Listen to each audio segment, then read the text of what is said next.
All right. Well, welcome everyone to the beginning of day 4 and the final day of HINAC. I'm so glad that you are all able to join us and have been able to join us for the last few days. Today we have our final plenary, Politics of Criminalization, with a wonderful panel from the Texas Strikeforce, which monitors bills and mobilizes the community to take action in the Texas legislative session. And presenting and sharing their experiences will be Alan Murray, Crystal Townsend, Jessi Mona Cartwright, and Januari Fox. Then we will hear from Alex Palacios, who currently works as a member service manager at the Aliveness Project, a community center that provides resources to people with HIV in Minnesota and seeks to help see the ongoing epidemic to its end. But let's first start off with our translators who will help people who need translation services.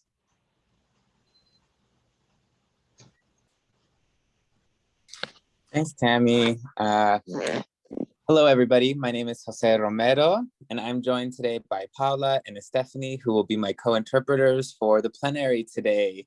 Buenas todos, mi nombre es Jose Romero y estoy unido por Paula y Stephanie, que van a ser mis co-intérpretes para esta plenaria de hoy. As we've been doing throughout this wonderful week of HINAC, because HINAC believes in language justice, we're closing out this day with some interpretation, and we're going to keep giving you all those instructions. Así que como HINAC cree en la justicia del lenguaje, vamos a seguir compartiendo las instrucciones sobre cómo poder acceder a la interpretación.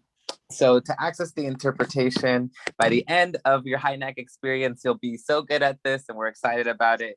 You just have to click the globe that you see at the bottom of the screen, select the language that you'd like to participate in, and then click done. If you're joining from a cell phone or a tablet, just look for 3 little dots in the corner of your device, select where it says language interpretation or more, and then select the language and remember to hit done. Si se está uniendo a través de una computadora o un celular o una computadora, nomás busca el globo terráqueo que está al fondo de su pantalla, selecciona el canal de lenguaje en cual le gustaría participar y recuérdense de seleccionar finalizado. Y si se están uniendo a través de un celular o una tableta, nomás buscan esos 3 puntitos que van a estar en una esquina por ahí. Seleccionen esos puntitos, selecciona donde dice interpretación de idiomas y seleccione su lenguaje. Y recuérdese de seleccionar finalizado. I also want to take a moment to just say, as a person who is living with HIV, whose first language was not English, thank you, HINAC, for believing in language justice. Y nomás quiero decir, como alguien que está viviendo con VIH y quien su primer idioma no era inglés, gracias por creer en la justicia del lenguaje. And with that, we can go ahead and get started. Y con eso podemos empezar. Thanks, Tammy. Thank you, Jose, and to all of our interpreters. So just a reminder to our presenters, if you can just speak slowly so it's easier for them to translate. And with that, I will turn it over to the Texas Strikeforce. Okay, hello, everybody. My name is Januari Fox, and I am the Director of Policy and Advocacy at Prism Health North Texas, a Ryan White Clinic in Dallas, Texas. And I'm also a proud member of the Texas Strikeforce. Give me just a second. I'm going to share my screen here with y'all. All right, can y'all see it? Yes. Perfect. Okay, so we're really excited to be here with y'all and share with you our experience during this 87th Texas legislative session that we just wrapped up on May 31st. Going into this session, you know, we are coming out of a pandemic. We're still currently in a pandemic very much. We had a pretty severe economic downturn due to a drop in oil and gas prices here in Texas. And then we had an unexpected statewide ice storm as well. So lots of big issues that had to be dealt with. And we went into the session thinking that, you know, they're not going to focus as much on the social issues because there are so many other big issues that have to be handled. But Texas being Texas, that's not how things turned out. So today we're going to walk you through and talk a little bit about our experience. So this is an overview. I'm going to give you an overview of how our legislative system works here in Texas. Ms. Jessi is going to tell you more about Strikeforce, how we got started and why we needed to put this group together. Crystal is going to talk about the specific legislation that we looked at and that we either supported or did not support and lessons learned from that.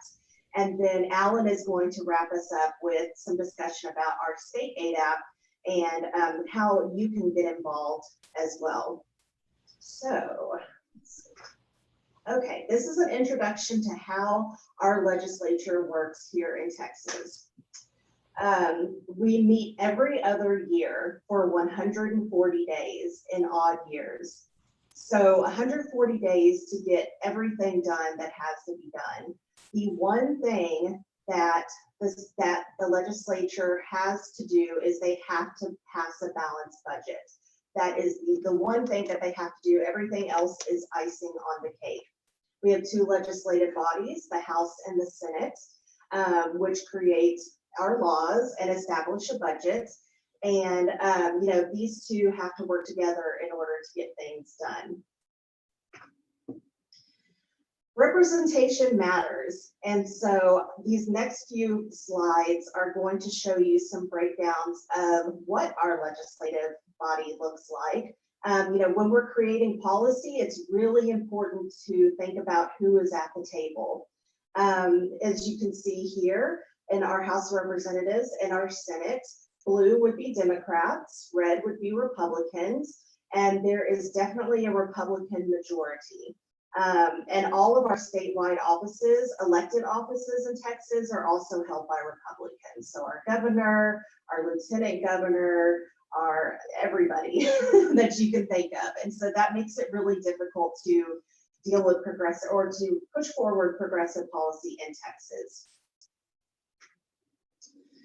This is a further breakdown by gender. So you can see here what it looked like in the House and the Senate, and who's representing. So you can see we have a Republican majority, but there are not a whole lot of women in our legislature, and that's problematic. If it accurately reflected Texas, then it would look more like this. It would look more 50-50, but you can see that that is very skewed. And all of this data is from the Texas Tribune, which is my favorite news source for Texas politics and policy. This is even more important, I believe, because this breaks it down by race, and you can see who is represented, and if it were accurately reflected in Texas, what this would look like. So this isn't quite as off as the other one was, but it's definitely not, everybody's not being represented as they should. So this is, like I said, really important when we think about the policy that is being made and who's at the table making these decisions and what their lived experience is. If it's not representative, then we're not going to be represented.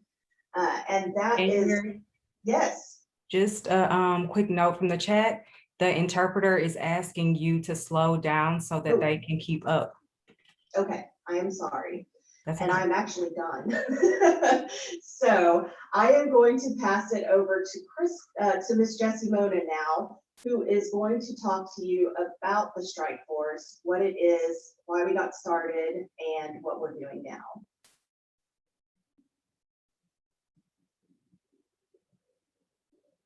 You're on mute. Okay, sorry about that. So earlier, Januari shared that the Texas Strikeforce is a statewide cross movement of individuals and organizations that are ready to take action on behalf of the marginalized communities to change the face of politics in Texas. That is the primary deal with us. And so we got started in February 15th of 2019 here in Houston, Texas, because we needed an organized way to respond to the needs of and the attacks that were happening on our communities. And many people living with HIV and advocates, they were already actively engaging with their elected officials and paying attention to what was happening at the state capitol. So the Texas Strike Force served as a mechanism to build relationships with our elected officials, have them recognize us as the subject matter experts. We shared updates with the Texas Strike Force members and created strategies when it was time to organize and take action.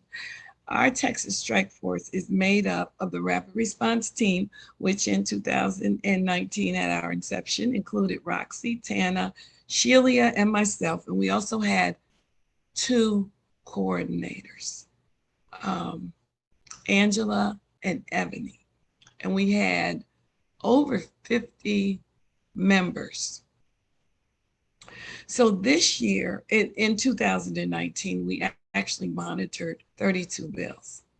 We drafted and we shared bill summaries and action alerts, and we helped plan the Texas HIV Advocacy Day that happens at the Capitol every year. And we hosted over 10 learning opportunities to train PWN members and others to engage in state legislative advocacy, set up action alerts, navigate the state website, talk to legislators, and understand the issues.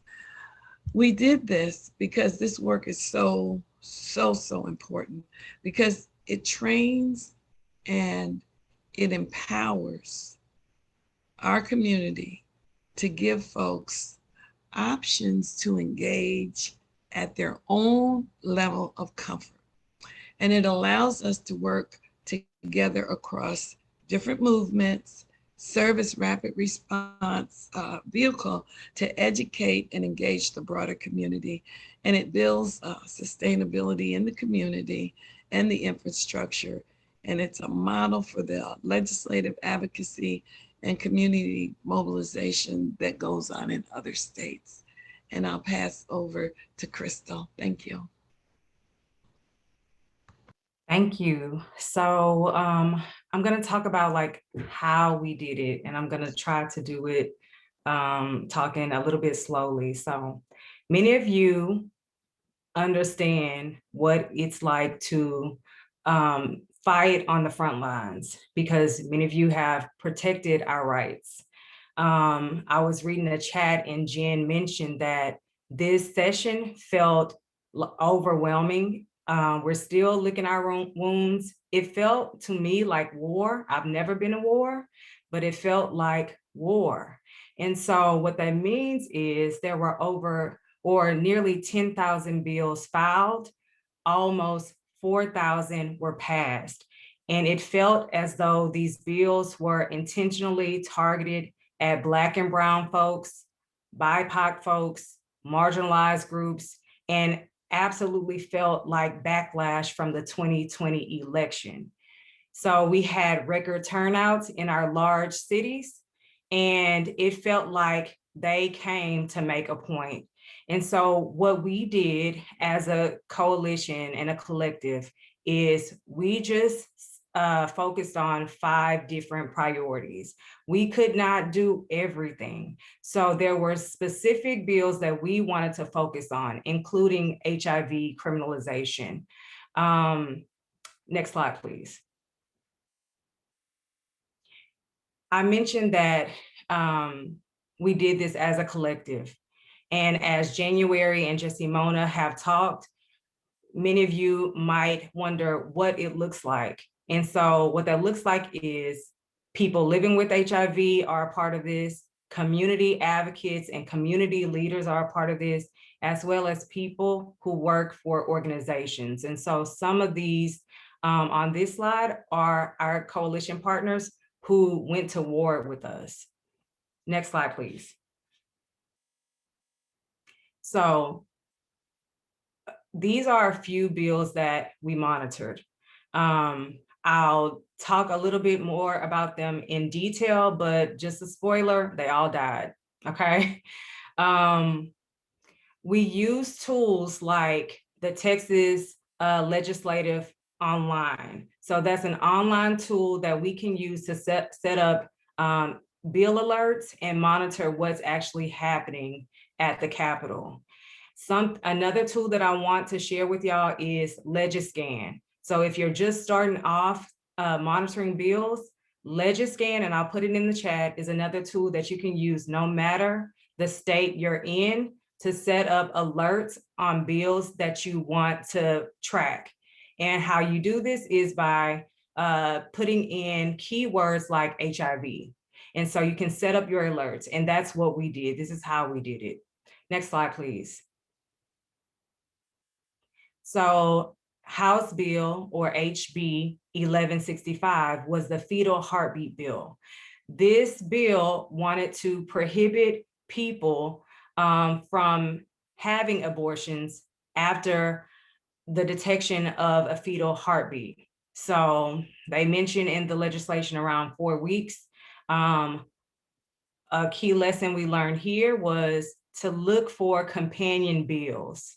So the House bill died, but there was another bill in the Senate that actually made it to the governor's desk and passed. So that's a lesson learned. Next slide, please. House Bill 369 was the HIV criminalization bill that could not. It did not go anywhere because the legislator who drafted this bill or sponsored this bill intended to target people living with HIV. However, he wrote in the bill communicable diseases. So what does that mean? People living with HIV, but people who also have COVID and people who have TB. And so you're trying to target people, which is already harmful, but you throw everything in, which made this bill dead on arrival. Next slide, please. And so House Bill 1026. Okay, so this is something that is really, we might see across all states, especially in the South. Many legislators wanted to suppress our right to a free democracy. And so we've seen a slew of voter suppression bills. House Bill 1026 wanted to put the responsibility of registering voters from the people on the ground, take it away from people on the ground and put it directly in Austin. So you're talking about Texas, a huge state with only one office responsible for registering people to vote. And so we have to continue to understand the foundations of our democracy and how legislation is passed, and not lose sight of things like voter suppression and even redistricting in our state. And I'll pass it over to Alan.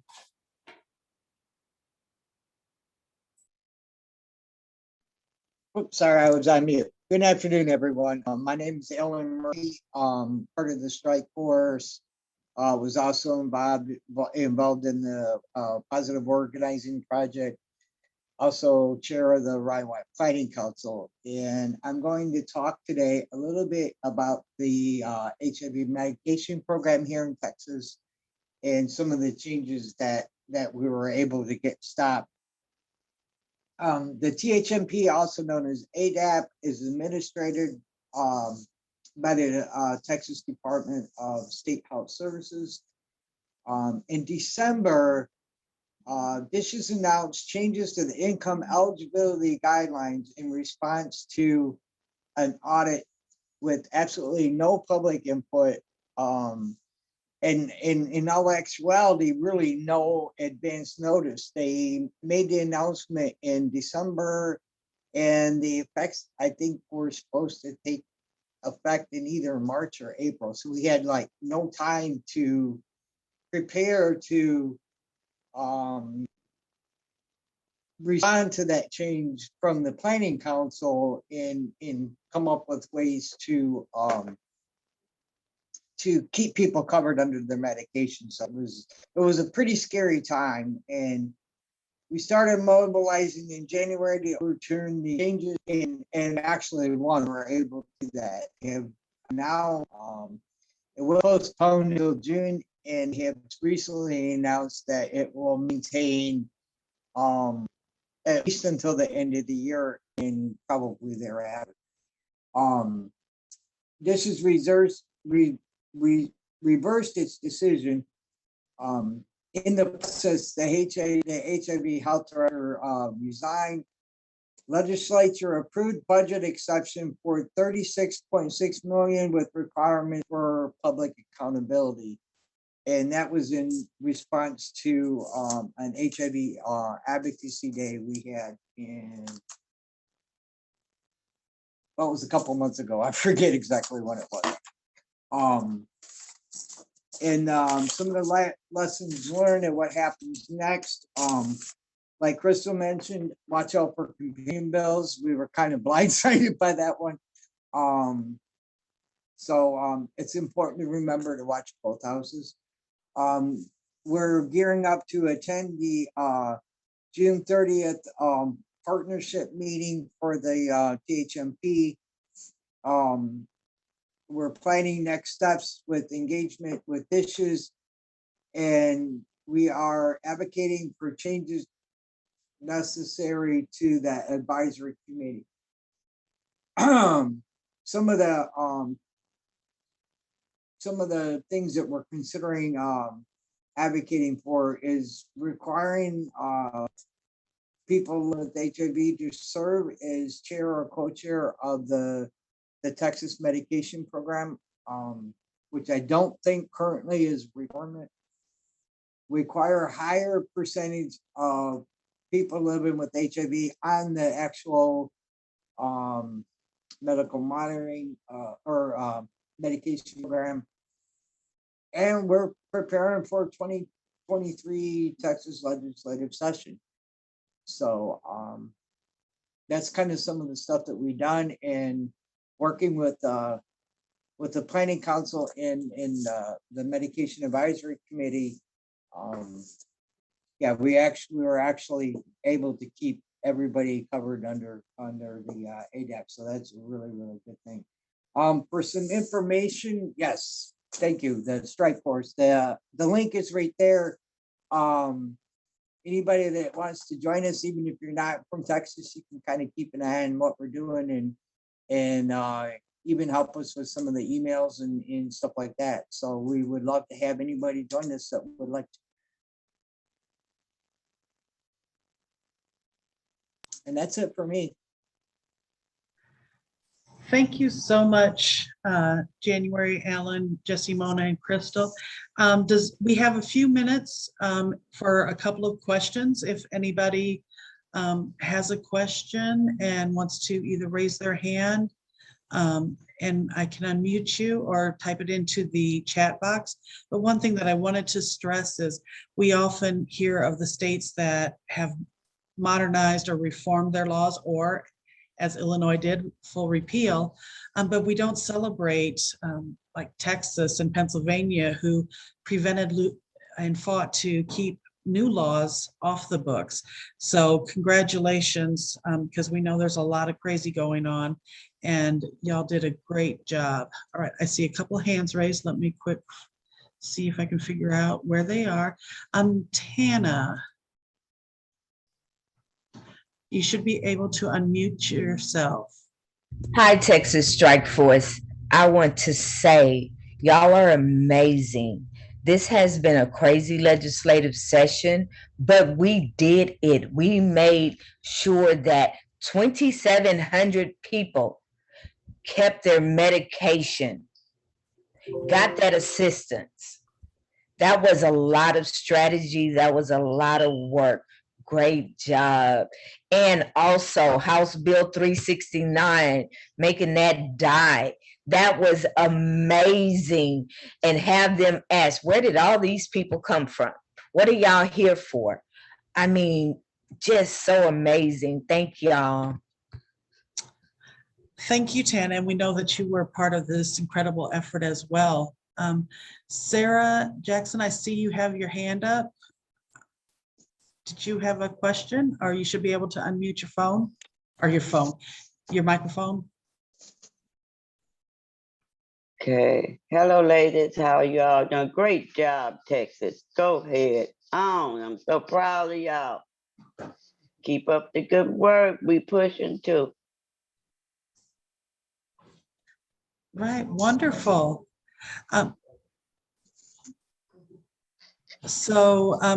There was one question in the chat box or with a statement. I want to say thank you. This has been amazing. Could you give advice on recruiting people for the strike force? So how do you recruit? I mean, I can chime in, and anybody who is on the strike force as well, feel free to chime in the chat. One thing that I know, one strategy I did personally in my role as the coordinator of a coalition that's doing ending the epidemic work was I always included the strike force in my newsletter to keep people updated. And we also have a public policy working group locally in Harris County within our coalition and at the state level. So we really wanted their voices in their work to be centered, especially during this legislative session.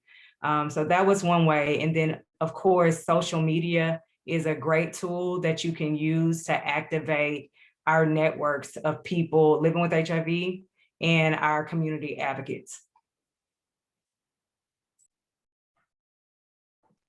Thank you. Go ahead, Alan. Just real quick, I think it's important too, you have conversations every day with friends and family members and people you work with, and just kind of, talk to people and let them know that there are ways to get involved, and it does make a difference. Because I think a lot of people feel like, what do I have to offer? Why is anybody going to listen to me? And as the individual, they probably wouldn't. But when you join a coalition like the Strikeforce, you come in numbers and people pay attention. That's so true. Thank you, Alan. We have one more question, and then we are going to go to Alex. And if anyone has additional questions, if we have time, we can answer them at the end. Alejandro asked, any strategies to try and repeal that horrible abortion bill? I can speak to this. It goes through the courts at this point. It becomes a legal matter, and we're already seeing that in Mississippi. I believe our bill is more restrictive than the one in Mississippi that is going to be heard at the Supreme Court.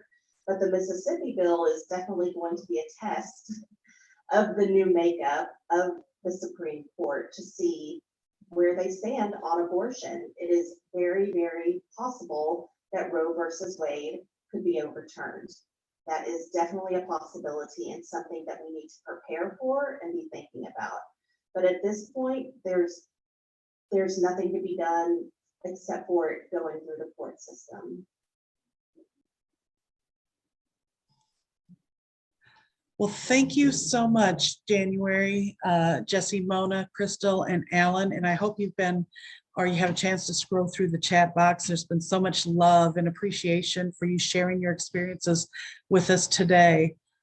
So thank you for that. And now we will transition and we will hear from Alex, who will share the incredible work that they are doing in Minnesota. So welcome, Alex. We're so glad and appreciate you being here with us today. Thank you so much for having me, and wow, what a tough act to follow. My goodness. Thank you all for being here. It's good to be in community. It's good to be with people who understand what it's like to pour your heart and soul out for greater equity, not just in one individual state, but in each of the states to create a more perfect union, right? And so that's the goal. I am going to share my screen here, and just share with you all a little bit about criminalization, just as an overview. And that will be not just, we won't just discuss criminalization here in Minnesota, but I'll give a few other case studies here for you, just to wrap up today and have a refresher here. So just a little bit about me. My name is Alex Palacios. I use they, them pronouns. Currently, I serve as the Member Services Manager for the Aliveness Project in Minneapolis, Minnesota. I'm also chair of Stonewall DFL, the LGBT arm of the Democrats here in Minnesota. I'm a former member of the Planning Council here in Minnesota, and I myself am a person living with HIV. I also happen to be a hunter and immigrant, so I have sort of a global perspective on HIV and the work that I do. And so this is the big word, right? This is what we've been talking about when we talk about policies, when we talk about laws. What we're talking about is how they are rooted in stigma, right? So this is the foundational part. And of course, stigma is rooted in fear of the unknown. So the more we have these conversations, the more we get together and talk about these things, the more we can dispel fear of the unknown and therefore chip away at stigma. So again, HIV criminalization, right? It's this application of criminal law to people living with HIV. And it's not just laws, right? It's protocols, it's policies, which can be a little, they don't necessarily have to be in black and white, and they don't necessarily have to apply statewide or federally. But we do see their effect on the way in which we navigate this world. Now, this issue of HIV criminalization, of course, is one of the foremost drivers of HIV stigma, but it also prevents people from seeking out the help that they need, whether it's testing or treatment, or even prevention, right? Going in and seeking PrEP, for example. It can be a huge deterrent. And of course, as I mentioned, like any other form of discrimination, it is based in fear. And so there are three areas of concentration for these criminalization laws, the United States being the biggest one, followed by Eastern Europe and Central Asia and Sub-Saharan Africa. And if I'm going a little too fast, I can slow down a little bit. Okay, so HIV here, you've heard all about it throughout the session, right? But what a lot of people do not know is that HIV does have the largest concentration of HIV criminalization laws and policies worldwide. And the United States was the first to enact specific criminalization laws. Now, some of the behaviors, right, that are controlled, it's really disheartening to look at these, but we see that here in the United States, people still see, if you look at the fourth one here, biting, spitting, throwing, and placing, right, just casual contact as a risk for HIV. And unfortunately, when folks see this, right, there are people mobilize and seek to implement laws that are based on that. And so we do see that across the states. And we also see some really, really harsh sentencing based on, right, laws that are created around stigma and not science. And so we see a disparity in incarceration, particularly as these target behaviors that are stigmatized and identities that are stigmatized. So we'll see a lot of the times these criminalization laws are targeting people of different gender identities. They're targeting Black and brown people and Indigenous people as well. We'll see that they'll disproportionately target the LGBT community, for example, and this is the impact. So currently 37 states across the United States have some sort of law that criminalizes HIV, and some states actually require folks living with HIV who do go through the penal system to register as sex offenders, something that just does not go away. So this is the case study in Minnesota, right?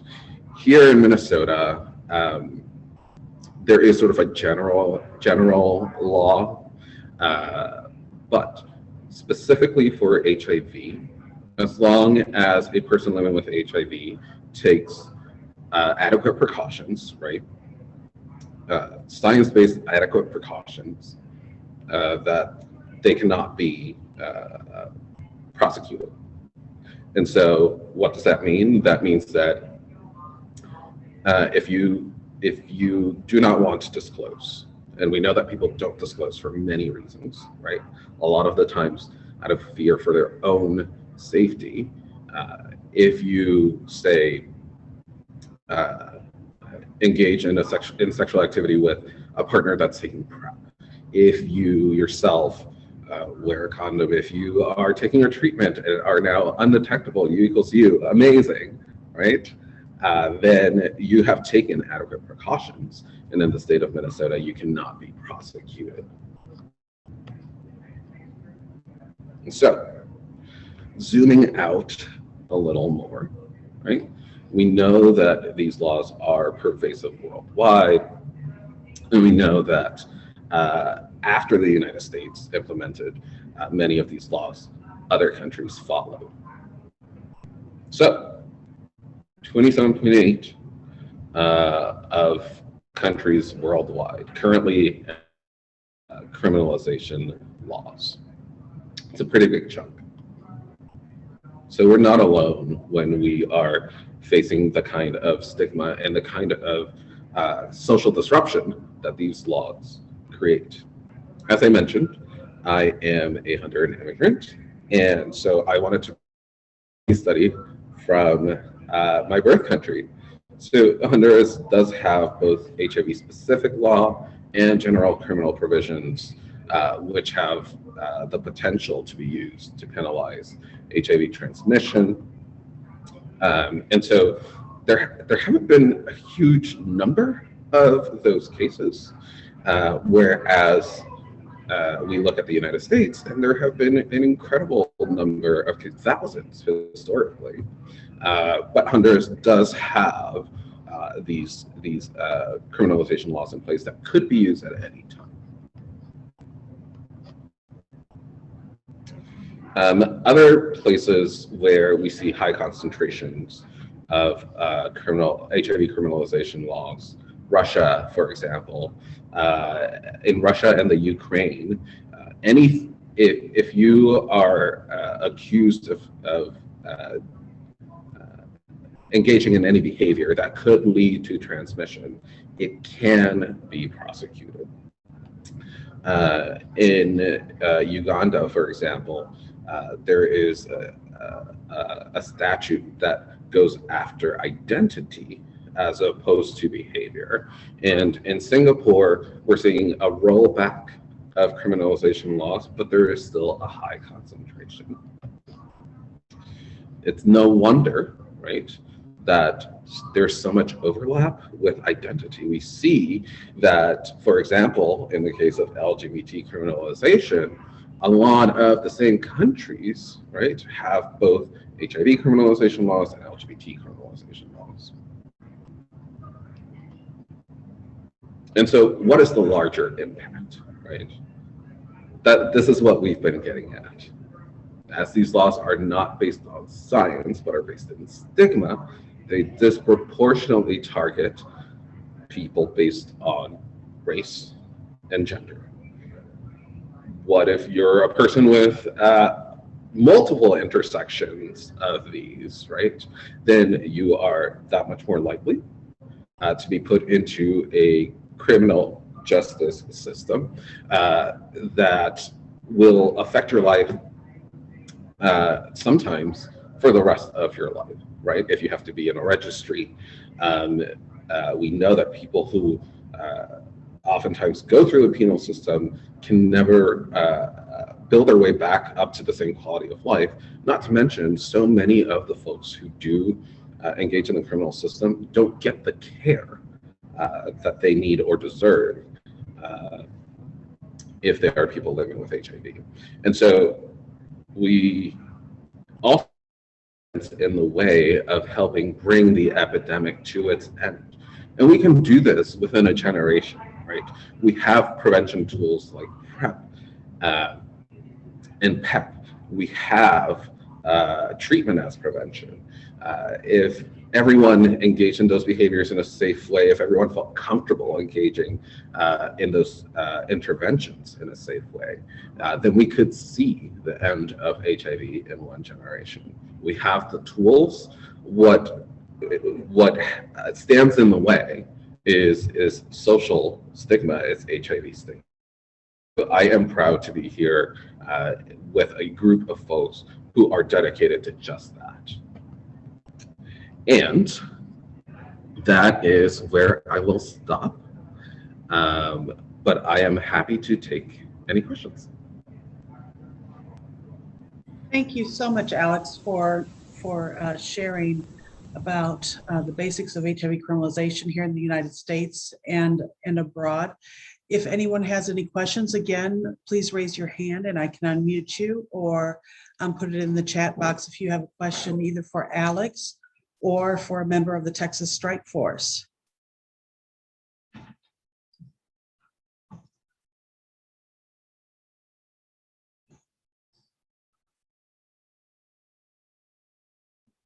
Questions?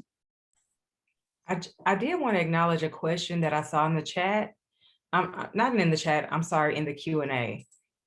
It was answered in the Q&A, but just in case folks are not, didn't catch it, Ronald did ask, can you address obstacles and barriers the Strikeforce faced? And so Januari, I didn't know if you wanted to chime in and share your response. Sure.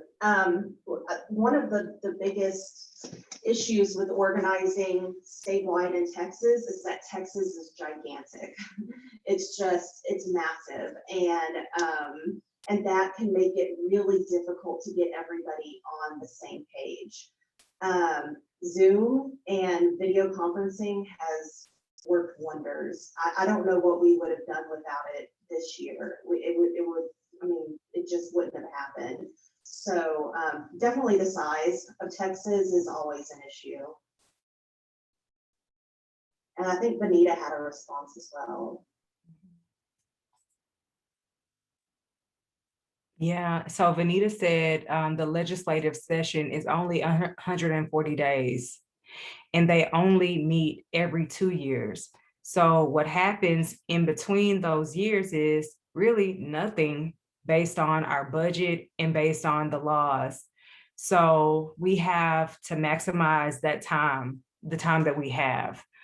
And so she mentioned that the session ends on May 31st, but you can file bills until March 1st.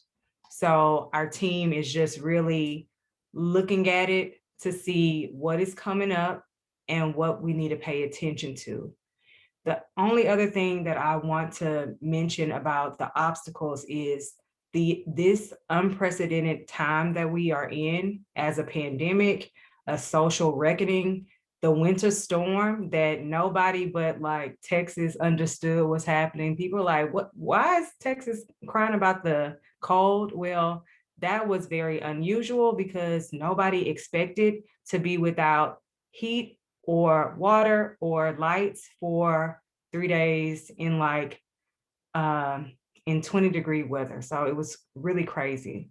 And so keep in mind that as you all are building your coalitions to take care of yourselves and your families and the people around you, because nobody expected ADAP to do the shady stuff they did while everybody was enjoying their Christmas holidays.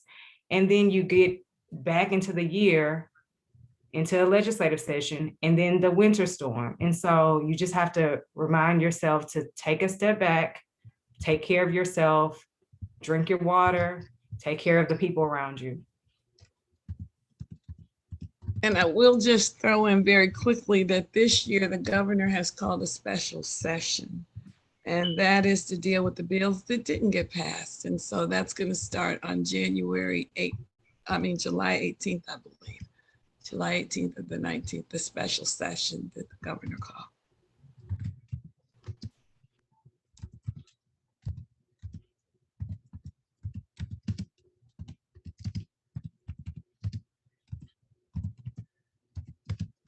And that's a great point in the question and answer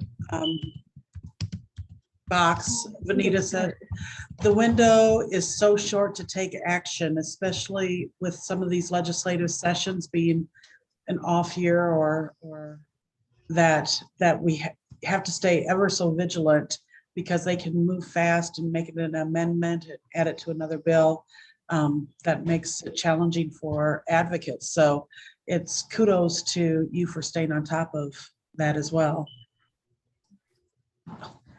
Okay. Oh, sorry, I'm trying to keep track of both and I can hardly handle one thing at a time. So there is another question in the chat.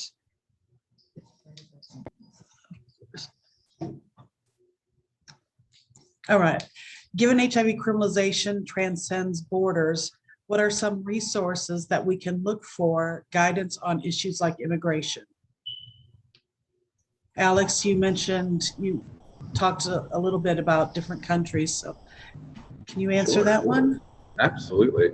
So one of the best resources that I know of is the Transgender Law Center out of Oakland, particularly a group called BLMP, the Black LGBTQIA plus Migrant Project, and which I am a member of, and incredible work in liberation, not just domestically, but globally. If you want to learn more information, please go to the Transgender Law Center website. Another great resource domestically would be the Lambda Legal website. You can find a lot of information on criminalization. There is the MAP website, the Movement Advancing Project, which is more LGBTQ centered, but you will get lots of information there. Many of my graphics came from the Centers for Disease Control, so you can find information there as well. And of course, let us not forget the HIV Justice Network, and all of the organizations that were involved in the Oslo Declaration of HIV Criminalization, which if you haven't heard about, look it up. It is incredible. It goes back to 2012. And organizations like this were foundational to it. Thank you so much for those resources, Alex. I think Kamari and others were able to capture some in the chat box, so we really appreciate that information. And for the Texas Strike Force, if someone like myself, a person living with HIV who lives in Texas, wanted to get involved in the Texas Strike Force, how can I do that?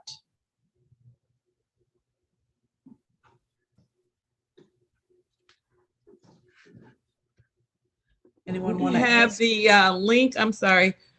We have the link. We're going to drop it again in the chat box. And that will give you all the information. And we certainly would welcome you to get involved. We need all the hands on deck that we can get. So that's for Anonymous. Thank you. Wonderful. Thank you, Jessi. Mona. I I can jump in real quick here too. This is Alan. I can put my email address in the chat box, and you're more than welcome to reach out to me, and I will get you hooked up with the powers that be. Wonderful, thank you. That is great. The next question is, what is some advice that the Texas Strike Force can give to those of us who live in heavily conservative states? I had to step away during part of your presentation, so I may have missed it. Is Texas conservative? Sorry. I felt triggered. I was like, so one thing that was mentioned in the chat, but I also wanted to bring into this conversation was the importance of building leaders on the ground who are interested or thinking about running for office. I think as we plan out our defense strategies, we also have to think about how we can support people who are thinking about running for office. So that's one thing I would share. And I would say build relationships with your more progressive legislators who can act as champions for you. You're not going to change the mind of somebody who is super conservative, so you may not want to waste your time on that. But we have some really strong legislators with medical backgrounds who are doctors or nurses or social workers who do understand these issues, and we need them on the floor asking questions about these things. So build your relationships with your I won't say positive, you're good, your more progressive legislators as well. Yeah, and you're free to call your legislators in your local community. They have an office in the Capitol, but they also have a local office in whatever jurisdiction you live in, and set up an appointment and just get comfortable by just starting to go and just have an everyday conversation with them about bills that you know about. And I mean, I have a couple of friends that work for the school system, and there were some bills coming down the pipe about that. Most people aren't checking these things that we're doing with the Texas Strike Force. And so I let them know that, and they were able to check that out and send an email. And that was something that directly affected people that work for the Houston HISD school system.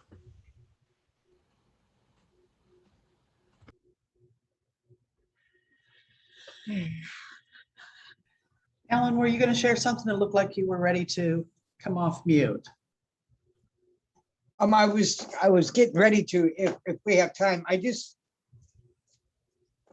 She doesn't like public recognition, so she's going to be mad at me. But I just have to say a huge shout out to Benita.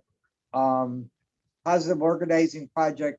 It started out with Positive Organizing Project, turned into Strikeforce, turned into a lot of other stuff, and she was kind of the starting force behind all that. So I just want to give her a shout out. I think we should all give Anita a shout out. She is amazing and inspiration to all of us. So let's wrap this up. I don't see any more questions, but one word of advice that you would give to advocates, either starting off in their advocacy journey or why do I or always do this?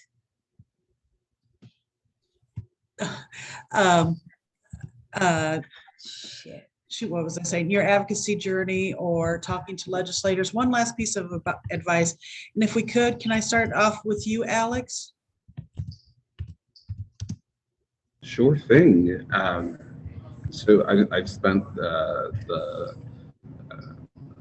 a good chunk of the spring actually testifying to the state Congress here in Minnesota to enact laws that more widely expand access to preventative interventions. And so I would say, because there are so many factors and so many ways in which one can advocate figure out what it is that you're passionate about, right? My thing here is prevention. I started as an outreach worker, and so prevention is my thing, and that's what I'm passionate about. So that's why I go and advocate for.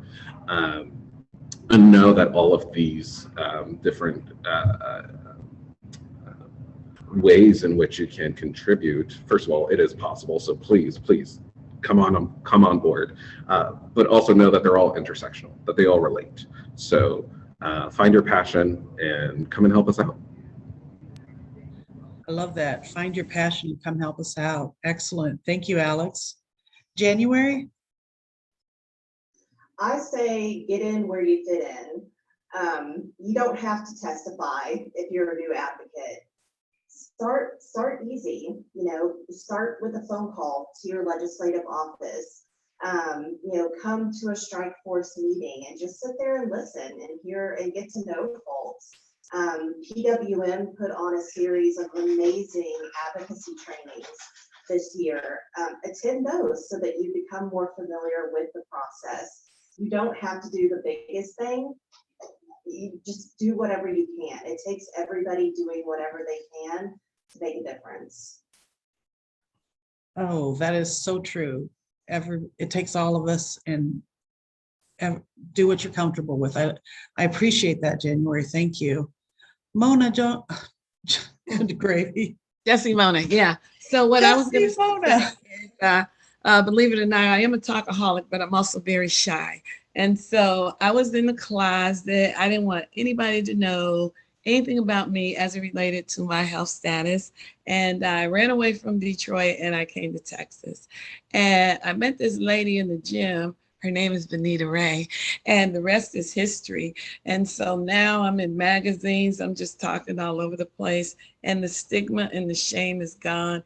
And it's really important to stick with like-minded people that will lift you up and inspire you, even if they don't understand everything that's going on, but they do support you. That's real important, to have people in your life who support you. That's real important. Nothing beats the love that we get here in Houston.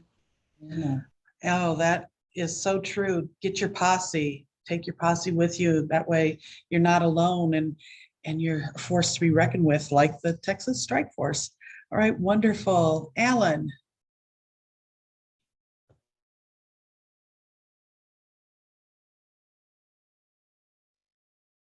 You're muted, Alan. There we go. I was trying to get myself unmuted. I'm sorry. I'm using a different computer I'm not used to, so it's a little challenging. My best piece of advice is twofold.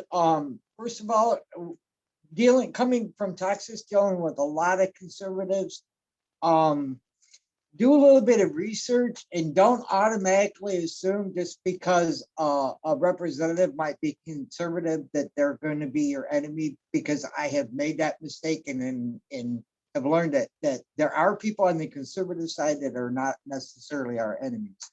A lot of them are, but not all of them. And just try to keep that in mind. And second of all, if you're in a coalition, make sure you take care of each other, because burnout is real.